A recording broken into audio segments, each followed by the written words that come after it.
اللہ الرحمن الرحیم۔ السلام علیکم۔ پازیٹیو تھاٹس میں خوش آمدید۔ جی تو ناظرین، آج ہم بات کریں گے شاہ ولی اللہ محدث دہلوی رحمۃ اللہ علیہ کے بارے میں۔ شاہ ولی اللہ کا اصل نام قطب الدین احمد تھا۔ وہ اپنی نیک سیرت فطرت کی وجہ سے ولی اللہ کے نام سے مشہور ہوئے۔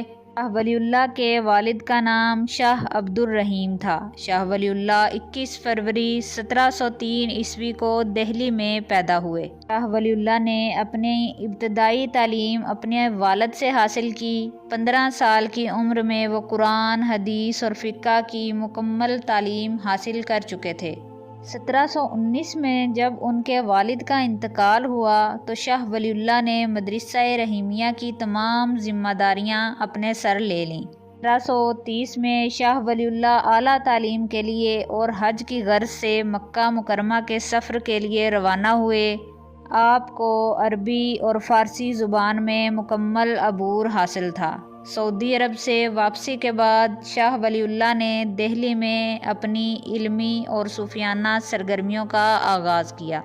18ویں صدی میں جب مغلیہ سلطنت زوال پذیر ہو رہی تھی اور اس کے حکمرانوں کی حکومت پر گرفت دن بدن کمزور ہوتی جا رہی تھی، تو اس تکلیف دہ دور میں شاہ ولی اللہ نے مسلمانوں کو ان کا کھویا ہوا مقام واپس دلانے کے لیے کوشش کی اور قرآن پاک کا فارسی زبان میں ترجمہ کیا۔ اس کے علاوہ شاہ ولی اللہ نے 51 کتابیں مرتب کیں۔ آپ نے موطا امام مالک کو حدیث کی سب سے بہترین کتاب قرار دیا۔ آپ نے خدمت علم کے ساتھ ساتھ مسلمانوں کے سیاسی وقار کو بحال کرنے کے لیے کوشش کی۔ اس کے لیے آپ نے نجیب اللہ اور نواب شجاع الدین کے ساتھ مل کر افغانستان کے بادشاہ احمد شاہ ابدالی کو ہندوستان پر حملہ کرنے کی دعوت دی، اور 1761 میں احمد شاہ ابدالی نے پانی پت کی تیسری لڑائی میں مرہٹوں کو عبرتناک شکست دی۔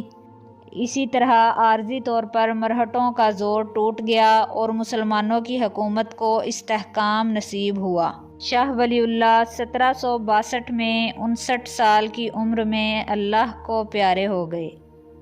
جی تو ناظرین، شاہ ولی اللہ کا مختصر تعارف کیسا لگا آپ کو؟ اپنے کامنٹ میں لازمی بتائیے گا۔ ویڈیو اچھی لگی تو چینل کو سبسکرائب اور لائک لازمی کر دیجیے گا۔ ملتی ہوں آپ کو اگلی ویڈیو میں، تب تک کے لیے اللہ حافظ۔